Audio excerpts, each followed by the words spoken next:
ሰላም ጤና ይስጥልን በመላው ዓለም የምትገኙ የተወደዳችሁ የሮሃ ቲቪ ተከታታዮች የመጋቢት 18 ቀን 2016 ዓ.ም የረፋድ ዜናዎችን ይዘንላችሁ ቀርበናል። በሶማሊላንድ የአየር ክልል ሲጓዝ የነበረው የኢትዮጵያ አውሮፕላን ከኤምሬትስ አውሮፕላን ጋር ከመጋጨት ለጥቂት ተርፏል። ዝርዝራለን። ፋኖ በደብረ ብርሃን ዙሪያ እያደረገ ባለው ውጊያ ከፍተኛ ድል ያስመዘገበ መሆኑ ተሰምቷል። ፋኖ ደብረ ብርሃንን የተሻገረ ውጊያ አድርጓል። የአማራ ፋኖ በጎንደር በሜጀር ጀነራል አባተ ቦታ አመራር መተካቱን ይፋ አድርጓል። መግለጫውን ይዘናል። የሁቲ ያን የቀይ ባህር ጥቃት ከባድ ችግር ውስጥ ጥሎናል ሲሉ ኢትዮጵያውያን አስመጭና ላኪዎች አማረዋል። አድማጭ ተመልካቾቻችን አብራችሁ ልትቆዩ ከፈቀዳችሁ የነዚህ መረጃዎች በዝርዝር የምናሰማችሁ ይሆናል። የሮሃ ቲቪ ወቅታዊና ሀቀኛ መረጃዎች እንዲደርሷችሁ ቻናሉን ሰብስክራይብ፣ ላይክ እና ሼር በማድረግ አሁኑኑ ቤተሰብ ይሁኑ።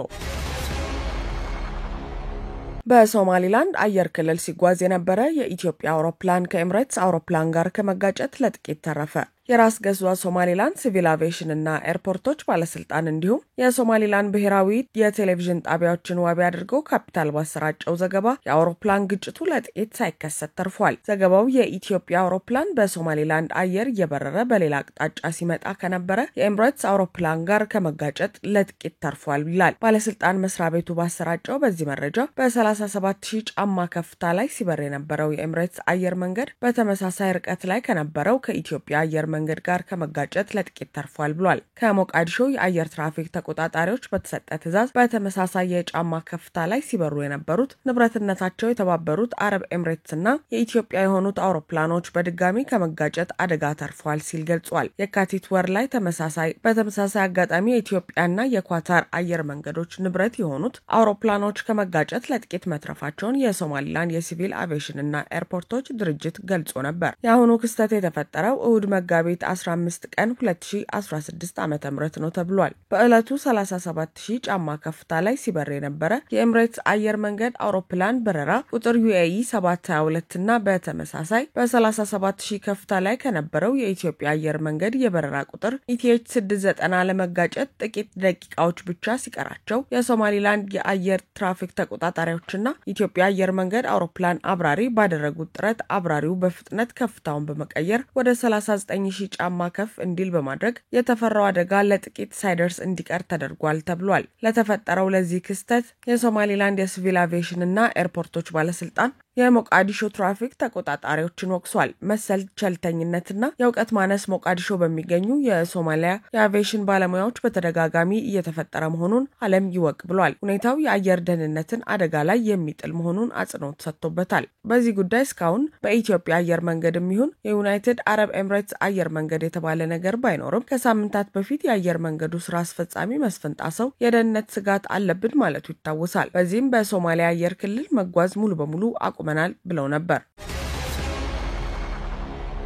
ፋኖ በደብረ ብርሃን ዙሪያ ያደረገ ባለው ውጊያ ከፍተኛ ድል ያስመዘገበ መሆኑ ተሰማ። የአገዛዙ ኃይል በደብረ ብርሃን ዙሪያ ጫጫ ከተማ አቅራቢያ በፋኖ ላይ ጥቃት አደርሳለሁ በሚል እንቅስቃሴ ቢጀምርም በሚኒሊክ እስትንፋሶች አይቀጡ ቅጣት ተመቶ ተመልሷል። ወዳደር የአማራ ሚሊሻ፣ አድማ ብተና፣ ፖሊስና የአገዛዙ ስልጣን አስጠባቂ ኃይል በጋራ ቢመጡም ፋኖ በሚገባቸው ቋንቋ አናግሮ መልሷቸዋል። የአማራ ፋኖ ሸዋ እዝ ምክትል የህዝብ ግንኙነት ፋኖ ንጋቱ ይታፈሩ በዘመቻው ባንተ በሸዋ ከባድ ትንቅንቅ እየተካሄደ ነው ያለ ሲሆን ከአጣዬ እስከ ደብረ ብርሃን ከጫጫ እስከ በረሃት ተጋድሎ መቀጠሉን አንስቷል። የብርሃኑ ጁላ ጦር በደብረ ብርሃን ዙሪያ ጫጫ ከተማ ባሉ አካባቢዎች ላይ ፋኖን አጠፋለሁ በሚል ከበባ ለማድረግ ቢሞክርም በነጎድጓድ ክፍለ ጦር ጋሰው ብርጌድ ድባቅ ተመቷል። ከትናንት በስቲያ በአንጎለላና ጠራ ወረዳ አካባቢዎች የተጀመረው ይህ ጦርነት ትናንትና እና ዛሬም መቀጠሉ ታውቋል። ተዋጊ ቡድን ከፊት አሰልፎ ዘራፊውን ከኋላ አስከትሎ ዘረፋ የሚፈጽመው ይህ ቡድን በፋኖ ሽንፈት ሲገጥመው የህዝቡን የቤት ቁሳቁስ ሳይቀር እየዘረፈ ነው ብሏል። ነገር ግን ፋኖ ደብረ ብርሃንን ተሻግሮ በአዲስ አበባ መንገድ ላይ ባለችው ጫጫና አካባቢዋ ላይ ባደረገው ውጊያ የአገዛዙን ተሽከርካሪዎችና ተዋጊዎች መማረኩን ተናግሯል። ከስሜ ልጀምር። ንጋቱ ይታፈሩ እባላለሁ። የአማራ ፋኖ ሸዋ እዝ ምክትል የህዝብ ግንኙነት ኃላፊ ነኝ። ሰሞኑን በዚሁ በደብረ ብርሃን ዙሪያ ጫጫ ከተማ በደቡብ ምስራቅ አቅጣጫ ላይ የወራሪውና እንግዲህ የስርዓት ጠባቂው ኃይል ፋኖ አለበት በሚባልበት አካባቢ ላይ ወራ ለማድረግ ወጥቶ ነበር። ይሄው ቦታዎቹ ሰኞ ገበያ፣ ሐሙስ ገበያ፣ ለዛፍና ቂጣለኝ በሚባሉ አራት ቦታዎች ላይ ፋኖ አሉ በተባሉ ቦታዎች ላይ እንግዲህ ከባለ ማድረግ ጥቃት ለማድረግ ሞክሮ ነበር። ያው በመጣበት ተገቢውን ቅጣት አግኝቷል።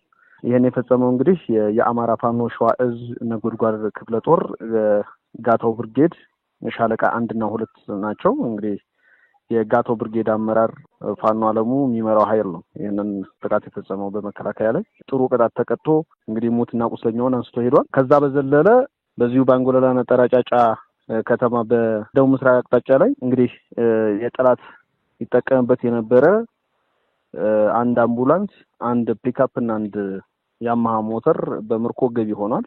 4 ክላሾች እንደዚሁ በምርኮ ገቢ ሆኗል። ብዙ የጠላት ኃይል ቅድም እንደነገርኩ ብዙ ሞት ብዙ ቁስለኛ እንግዲህ ሆኗል ማለት ነው። ስፔሲፊክ ቁጥሩን ባልነግርህም ግን በርካታ ኃይል ተጎድቶበት ተመቶ ሄደ። በትላንትናው ዕለት ያው ትላንትና ጦርነቱ የተጀመረው ከቀኑ 8 ሰዓት ገደማ እስከ 12 ሰዓት ውጊያው በቀጠለበት ጊዜ ነው እንግዲህ እነዚህ ምርኮ የተገኙት የሁላ ድል የተገኘው። ይሄን እንዳለ ሆኖ በማግስቱ ዛሬ ጠዋት ላይ 12 ሰዓት ላይ እንግዲህ ከባባድ መሳሪያዎችን ይዞ ድጋሚ መጥቷል። ያው ለመበቀል በሚመስል መልኩ መጥቷል። የፋኖ ኃይሉም እዛው በፋኖ አለሙ የሚመራው ጋታው ብርጌድ ሻለቃ 1 እና 2 ዝግጅቱን አጠናክሮ ጠብቋቸው ነበር። በዚሁም ውጊያው እስካሁን እስከ 12 ሰዓት ድረስ እንደቀጠለ ነው። የመንግስት ኃይል ከባድ ኪሳራ አድርሶበት አሁንም እየተመታ በዛሬው ዕለት አድማ ብተናና መከላከያ በጋራ ሆነው ሲንቀሳቀሱ አንድ ፓትሮል ተመቶ ወድቋል። ይሄንን ውጊያ ያደረገ የነበረ በጥምር ኃይል ሚሊሻ፣ ፖሊስ እና የአማራ አድማ ብተና መከላከያ ሆነው 4ቱ በጥምር ነው ሲሰሩ የነበሩ። 4ቱም እንግዲህ ተጣምረው መጥተው በፋኖ ክንድ ደቀው ከባድ ኪሳራ ደርሶባቸው ተመልሰዋል። ይሄ በሆነበት በዛው አካባቢ ማህበረሰቡ እንግዲህ ፋኖን ያው እንደሚመግብ መረጃ እንደሚሰጥ ሁሉን ነገር እንደሚያደርግ ስለሚታወቅ ለጥቂት ደቂቃዎች በገቡበት ጊዜ ማህበረሰቡን አንገላተዋል። ማለት ከአንድ መንግስት የማይጠበቅ ከማህበረሰቡ ጤፍ፣ ስንዴ፣ የቤት ቁሳቁስ ሳይቀር ቴሌቪዥን ሳይቀር ጭነውባቸው ሄደዋል። ፋኖን ትደግፋላችሁ ከፋኖ ጎን ለምን ሆናችሁ በሚል እንግዲህ በቀል አይነት የሚመስል ነገር ማህበረሰቡ ላይ አድርሷል። ይሄ እጅግ በጣም አስነዋሪ፣ ምናልባት አንድ ተራ ሽፍታ የማያደርገውን ነው ያደረገው። በዚሁ ተቋማቶችን ትምህርት ቤት፣ ጤና ጣቢያ፣ ጤና ኬላዎችን እንደዚሁ ገብቶ ቁሳቁሶችን ጭነው ሄደዋል። የሚገርመው ይሄ ኃይል በጣም የሚያሳፍረው ተዋጊ ኃይል ከፊት አለው፣ ዘራፊ ቡድን ደግሞ ከኋላ አድራጅቶ ተሽከርካሪ መድቦ ተቋማቶች አገልግሎት ሰጪ ተቋማት የሚባሉት እንደ ትምህርት ቤት፣ እንደ ህብረት ስራ ማህበራት፣ ጤና ጣቢያዎችን፣ ጤና ኬላዎችን እዛ ውስጥ ያሉ ቁሳቁሶችን ጭኖ ሄዷል። ይሄ በጣም እጅግ የሚያሳፍር አንድ መንግስት ነኝ ከሚል አካል የማይደረግ ያው በእርግጥ ይሄን የሚያደርገው ተስፋ መቁረጥ ላይ መንግስቱ ሆኖ የማይቀጥልበት ቀይ መስመር ላይ እንዳለ ራሱ ስላወቀና ተስፋ ስለቆረጠ ይሄን የሚያደርገው ይሄንን አድርጎ ወደ ኋላ የተመለሰበት ሁኔታ ነው ያለው። ሌላው ከዚህ ጋር አያይዤ ማነሳለህ እዚሁ በአማራ ፋኖ ሸዋ እዝ በከሰም ክፍለ ጦር በተስፋ ብርጌድ በረህት አካባቢ ላይ እንደዚሁ ልዩ ቦታው ሌንሶ በሚባል አካባቢ ላይ ፋኖ አለ ተብሎ በሚገመተው ላይ የከባድ መሳሪያ ሞርተር ሲወረውር ነው ያለው። ግን አንድም የፋኖን ኃይል አላገኘም። እነሱም የፋኖ ኃይሎችም ተጠግተው እሱ በርቀት በሞርተር ሲወረውር ተጠግተው እዛ አካባቢ ጥቃት ሊያደርስ የመጣውን ኃይል መተው ወደ ኋላ መልሰውታል። ይሄ ሌላኛው አካባቢ የተፈጸመ ጥቃት ነው። በከሰም ክፍለ ጦር በተስፋ ብርጌድ በረት አካባቢ የተደረገ ነው። ይሄን ይመስላል አጠቃላይ እዚህ በእዙ በአማራ ፋኖ ሸዋ እዝ ስር ያሉ የዛሬ ውሎ የጦር ውሎች ይሄን ይመስላሉ። የአማራ ፋኖ በጎንደር በሜጀር ጀነራል ውባንተ አባተ ቦታ አመራር መተካቱን ይፋ አደረገ። የአማራ ፋኖ በጎንደር ከምክትል ሰብሳቢውና ከወታደራዊ አዛዡ ሜጀር ጀነራል ውባንተ አባተ መስዋዕትነት በኋላ በ3 ነጥቦች ላይ ትኩረቱን ያደረገ ሁለተኛ መግለጫውን ሰጥቷል። ውሃ በተገኘችበት በዚህ መግለጫ የአደረጃጀቱ የህዝብ ግንኙነት ኃላፊ ፋኖ ማንደፍሮ ወንደሰን ከሜጀር ጀነራል ውባንተ መስዋዕት በኋላ ስላከናወኗቸው ተግባራት ተናግሯል። በዚህም ከአርበኛ ህልፈት በኋላ ዘመቻ ውባንተ አባተ በሚል በሁሉም የአማራ ግዛቶች የመመለስ ውጊያ እንዲካሄድ ማድረግ ተችሏል ሲል ገልጿል። በመሆኑም በጎጃም፣ በሸዋ፣ በወሎና በጎንደር የአርበኛው ውባንተ ደም የመለሱና አማራዊ አብሮነትን ያሳዩ ታላላቅ ገድሎች ተፈጽመዋል ብሏል። የህዝብ ግንኙነቱ በጋዜጣዊ መግለጫው ያነሳው ሌላኛው ጉዳይ የሜጀር ጀነራል ውባንተን መስዋዕትን አስመልክቶ ስለተደረገው የኃላፊነት ሽግሽግ ነው። ስለሆነም ኮሎኔል ታደሰ ሸቱን የአማራ ፋኖ በጎንደር ምክትል ሰብሳቢና ወታደራዊ አዛዥ አድርጎ በመሾም የአርበኛው ውባንተን ቦታ ተክቷል። ይህም ውባንተ ቢሞት ውባንተ አፍርቶ ነው የሚለው ቃል በተግባር ያሳየ ነው ብሏል። የህዝብ ግንኙነቱ አርበኛችን ሜጀር ጀነራል ውባንተ አባተ ከተሰዋበት ጊዜ ጀምሮ በዋናነት 2 ጉዳዮችን አከናውነናል። የመጀመሪያው ዘመቻ ውባንተ አባተ አጠቃላይ ለአራቱም ጠቅላይ ግዛት የአማራ ጠቅላይ ግዛቶች ሙሉ አጣጫዎችን አስቀምጠን ጥሪዎችን አቅርበን በጥሪዎቻችን መሰረትም አጋርነታቸውን ወንድማችን የተሰዋለትን ዓላማ ግብ ለማድረግ ሁሉም በቁርጠኝነት በአራቱም አቅጣጫ በጎጃም በጎንደር በወሎ በሸዋ ከፍተኛ ከጠላት ጋር ትንቅንቅ ሲደረግ የቆየባቸውን በየሚዲያዎቻችሁ እየዘገባችሁ ያላችሁት በትክክልም ደመላሽ የትግል ጓዶችና አርበኞች እንዳሉ የተረዳችሁበት ሁኔታ አለ። ይህንን ዘመቻ ውባንታ ባተን ተከትሎ በርካታ ጀብዶች በየአውደ ውጊያዎቹ ተከናውነዋል። ከሱ ጋር ተያይዞ ምናልባት ወንድማችን አርበኛችን የትግል ምልክታችን ሜጀር ጀነራል ውባንታ አባተ ሁላችሁም እንደምታውቁት የአማራ ፋኖ በጎንደር ምክትል ሰብሳቢና ወታደራዊ አዛዥ ነበር የነበረው።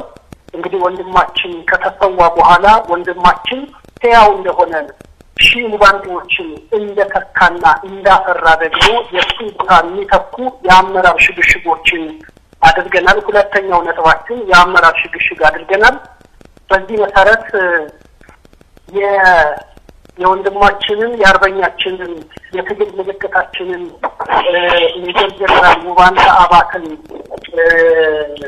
ቦታ ኮሎኔል ታደሰ ሲሰጤ የአማራ ፋኖ በጎንደር ምክትል ሰብሳቢና ወታደራዊ አዛዥ አድርጎ አጠቃላይ የአስፈጻሚ ጉባኤው እነዚህን ከፍተኛ ልምድ ያላቸው ወታደራዊ አዛዥ አድርጎ እንዲሁም የአጠቃላይ የተቋማችን ደግሞ በምክትል ሰብሳቢ ቦታ ላይ እና ወታደራዊ አዛዥ አድርጎ ሰይሟል።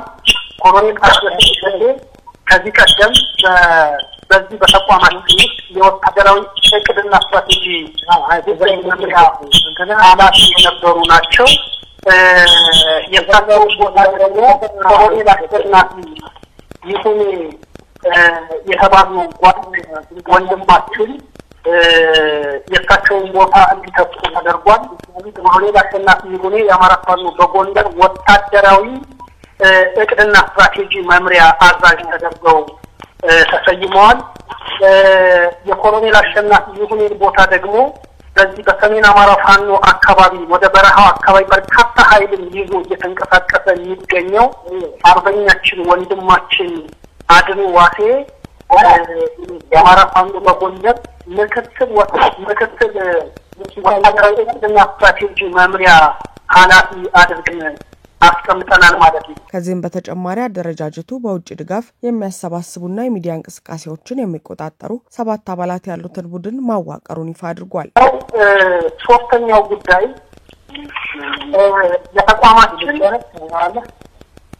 ለተቋማችን የአማራ ፋኖ በጎንደር በውጭ የሚገኙ ወገኖቻችንን እንዲሁም ተቋማትን በማስተባበር የድጋፍ ማሰባሰብና የሚዲያ ስራዎችን የሚያስተባብሩ አካላትን ውክልና ስለመስጠት ነው።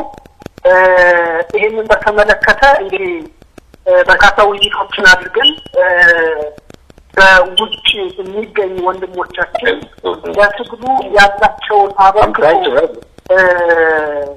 በሚያበረክቱበት አንድ የድጋፍና የሚዲያ ፕላትፎርም ዘርፍ ላይ ሊያግዙን የሚችሉ ወንድሞቻችንን የአማራ ፋኖ በጎንደር ዛሬ እውቅና ለመስጠት የተገናኘንበት መርሃ ግብር እንደሆነ እንዲታወቅ ፈልጋለሁ። በዚህ መሰረት ዶክተር ኮሎኔል ሙሉጌታ ካሳሁን፣ ዶክተር ምስጋናው አንዱዓለም፣ ዶክተር ደረጀ ተሾመ፣ አቶ ሙሉነህ ዮሐንስና ተጨማሪ 3 ወንድሞቻችንን በአማራ ፋኖ በጎንደር ስራ አስፈጻሚ ተገምግመው አጠቃላይ 7 በሚዲያ ስማችን ባይገለጽ በሚል ስላቀረቡልን የእነሱን ፈቃድ ለመፈጸም በሚል 3 ወንድሞች ተጨማሪ በአጠቃላይ 7 ወንድሞችን የአማራ ፋኖ በጎንደር በውጭ የሚገኙ የስራዎቻችንን ተቋማትን በማስተባበር በአጭር ጊዜ የድጋፍ ማሰባሰብና የሚዲያ ስራዎችን እንዲያስተባብሩ ውክልና መስጠትን የተመለከተ ጉዳይ ነው። አጠቃላይ እነዚህ 3 ጉዳዮች ላይ ትኩረት ያደርጋል።